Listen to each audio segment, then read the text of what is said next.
High বন্ধুরা, আজকে আমরা আসামের গুয়াহাটিতে ব্রহ্মপুত্র নদীর মাঝ বরাবর একটা দ্বীপ আছে, তার নাম হলো ময়ূরদ্বীপ।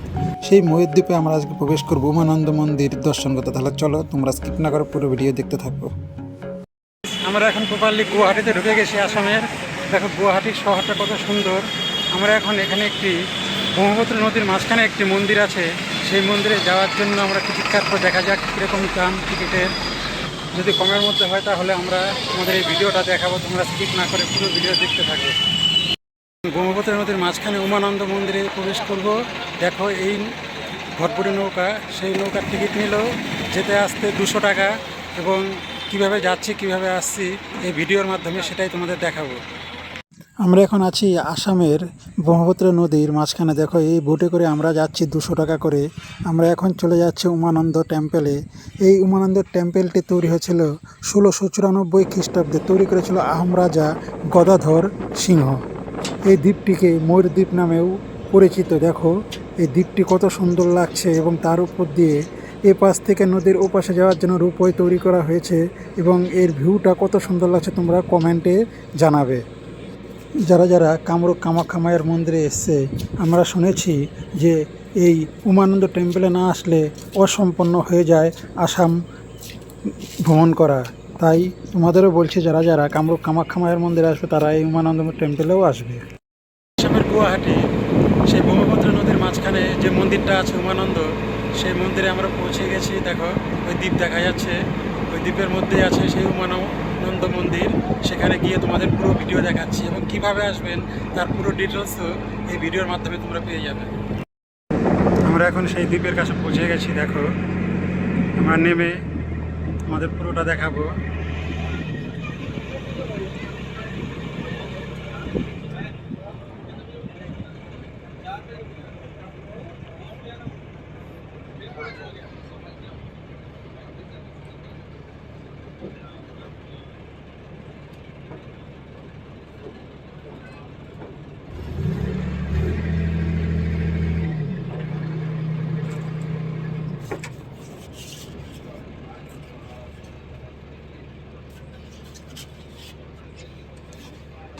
এই দ্বীপের চারো সাইড দিয়ে দেখো কত সুন্দর সবুজ গাছপালায় ভর্তি, এবং এখানে বহুত সিঁড়ি আছে। সেই সিঁড়ি টপকে তোমাদের উমানন্দ টেম্পেলে যেতে হবে। দেখো এখানে কত ভক্ত এখন মন্দির থেকে নেমে আসছে বোট ধরার জন্য। সেই বোটে করে আবার তারা গুয়াহাটি শহরে চলে আসবে। এখান থেকে তাদের গন্তব্যস্থল, তাদের ঘর বা হোটেলে চলে যাবে।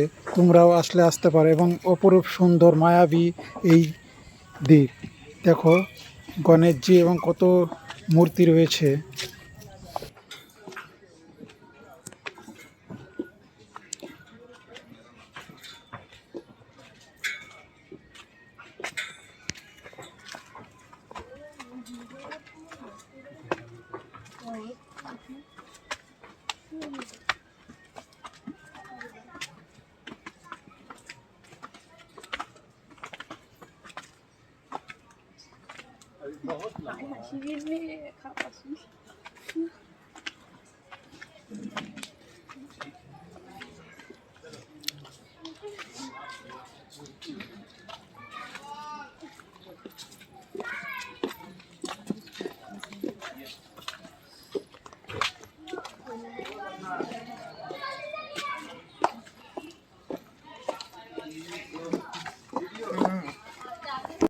আমরা সেই আসামের উমাশঙ্কর মন্দিরে প্রবেশ করলাম।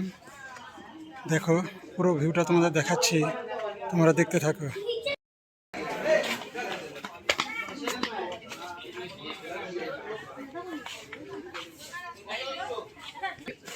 উমানন্দ মন্দিরটা এমন এক জায়গায়, পুরো ব্রহ্মপুত্র নদীর মাঝ বরাবর। মাঝখানে এই চরটা, সেই চরের উপর একটি পাহাড়, সেই পাহাড়ের উপরে বাবা ভোলানাথ উমানন্দ মহারাজের মন্দির। সেই মন্দিরে আমরা এখন প্রবেশ করছি। দেখো, এবং মন্দিরের ভিতরে ঘন্টা বাজছে। আমরা আস্তে আস্তে এগিয়ে যাচ্ছি। এই মন্দিরেই বাবা ভোলানাথ উমানন্দ প্রতিষ্ঠিত। এবং কত সালে এই মন্দিরটি তৈরি হয়েছে সেটা এই ভিডিওর মাধ্যমে তোমরা দেখতে পারবে। স্কিপ না করে পুরো ভিডিও দেখতে থাকো। এই হলো মন্দিরের মেন গেট। সেই গেট পের হয়ে আমরা এখন মন্দিরে প্রবেশ করছি। দেখো, এই হলো কোপাল্লী মন্দির এবং চারদিকে ভিউটা কত সুন্দর। জয় বাবা ভোলানাথ।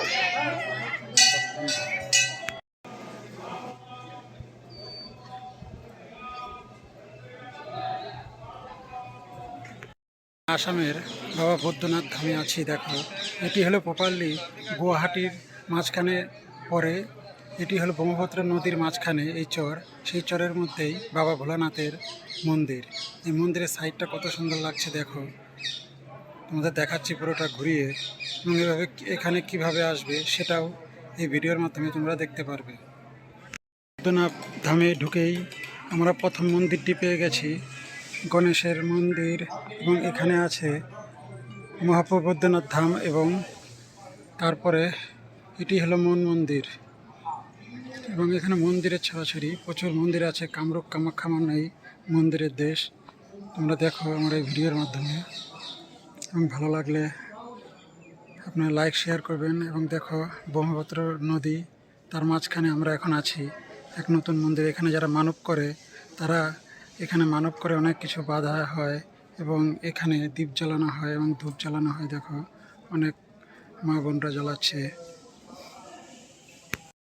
আসামের ব্রহ্মপুত্র নদীর মাঝখানে যে বাবা বৈদ্যনাথ ধামের মন্দিরটি দেখলে সেটা তোমাদের কীরকম লাগলো? ভালো লাগলে লাইক শেয়ার এবং কমেন্ট করে দেবে। আর যারা যারা আমার এই চ্যানেলে নতুন তারা চ্যানেলটাকে সাবস্ক্রাইব করে দেবে। আজকের মতো ভিডিওটা এখানে শেষ করছি। পরবর্তীতে আরও নতুন ভিডিও আনার জন্য চেষ্টা করব। আজকের মতো টাটা।